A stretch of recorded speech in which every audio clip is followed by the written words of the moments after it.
ప్రపంచ ప్రఖ్యాతిగాంచిన భారతీయ స్వార్థికులలో ఓ ఆణిముత్యం అపోస్తులు reverend గోడి Samuel గారు. ఎల్లలు దాటి క్రీస్తు స్వార్థ సునాదాన్ని ప్రచురించి ప్రకటించిన బహుముఖ ప్రజ్ఞుడు, విజ్ఞుడు అపోస్తులు రెవరెండ్ డాక్టర్ గోడి శామ్యూల్ గారు.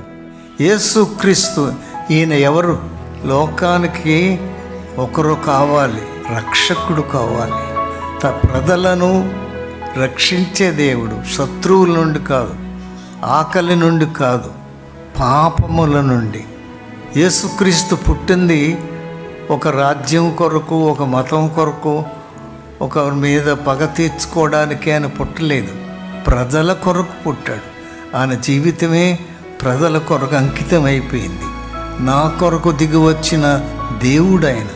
నన్ను రక్షించడానికి వచ్చాడు, నన్ను కాపాడడానికి వచ్చాడు, నా దోషములు పరిహరించడానికి వచ్చాడు అనే వాస్తవాలు ఇక్కడ ఉన్నవారందరూ, లోకంలో ఉన్నవారందరూ గ్రహించాలి.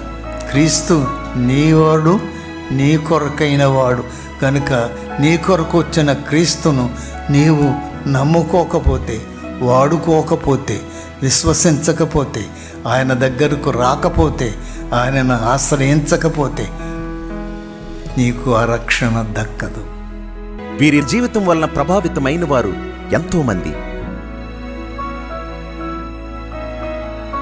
చాలామంది మతస్థులు కాకపోయినా, గుడికి రాకపోయినా, క్రైస్తవులు కాకపోయినా, దే లివ్ మోరల్లీ రైట్. వీటన్నీ ఉన్నా నాకు కావాల్సింది ఇవి కావు. మంచి పేరు కాదు, మంచోడని పేరు కాదు, నిత్య జీవం కావాలి, పరలోకం కావాలి, ప్రభు రాజ్యం కావాలి.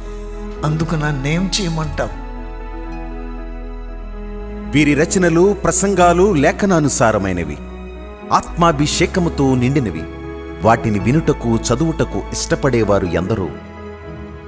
నువ్వు పిలిచినప్పుడు, మొరపెట్టినప్పుడు, ప్రార్థన చేసినప్పుడు దేవుడు అంటాడు, నేనున్నాను. లో ఆయాం, నేనున్నాను. అమ్మా నేనున్నాను, అయ్యా నేనున్నాను. ఆయన నీతో హామీ, నేనున్నాను. ఎందుకంత కాబరా? నమ్మి క్యాష్ చేసుకోవాలి, క్లెయిమ్ చేసుకోవాలి. దేవుడా, ఇది నీ మాట, ఇది నీ ప్రామిస్, ఇది నీ వాగ్దానం. నీరు కట్టిన తోట వలె నీవుంటావు. నేను నీ తోటలకు నీరు కట్టడం కాదు, నీరు కట్టిన తోట ఎలా ఉంటుందో, ఎప్పుడు పచ్చగా ఉంటుందో, ఎండకు బెదరకుండా ఉంటుందో, ఆకు వాడకుండా ఉంటుందో, ఆ విధంగా నీవును కూడా నీరు కట్టిన తోట వలె ఉంటా. కానీ నీరు లేని తోటలా కావమంటు. Praise God, hallelujah. What a promise, what a blessing. ఎంత ఆశీర్వాదం, ఎంత ధన్యం. కనుక ఇలాగ చేసిన వారికి, ఈ మేలు చేసిన ప్రజలకు సాయం చేసిన వారికి, నీతిని అనుసరించిన వారికి, దేవుని మాట చొప్పున జరిగించిన వారికి, ఇవన్నీ కూడా వారికి మూట కట్టి దేవుడి ఆశీర్వాదాలు ప్రసాదిస్తాడు. ఇది నీకు మూట, ఇది ఆశీర్వాదాల మూట. సొంతం చేసుకో.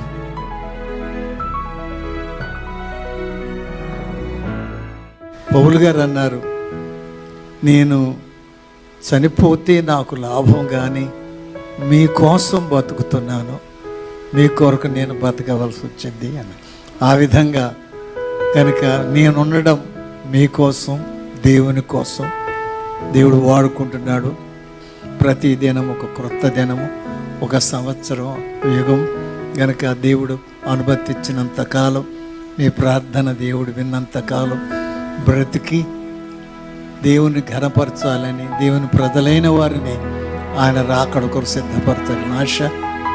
దయాళుడు విన తండ్రి, నీకు వందనాలు. నీవు మా కొరకు దాచించిన మేలు కోసం వందనాలు. విన్నవారిని, ఉన్నవారిని, చూచుచున్నవారిని అందరిపైన నీ ఆత్మ దిగరానివ్వండి. నిజముగా ఇదొక జీవవాక్యముగా వారి హృదయములో నాటబడనివ్వండి. లేని చోట వెతకడం కంటే ఉన్న చోట, చెప్పిన చోట, వాగ్దానము వ్రాయబడిన చోట వాటిని వెతికి పొంది స్వతంత్రులై దీవించబడి కృప దయచేయండి. యేసు నామమున అడుగుతున్నాను తండ్రి, ఆమేన్. God bless you. దేవుని పనిని దేవుని విధానంలో జరిగించి తండ్రి పిలుపునందుకుని వెళ్ళిన ఓ దైవజనుడా, మీ అమూల్యమైన జీవితం చిరస్మరణీయం.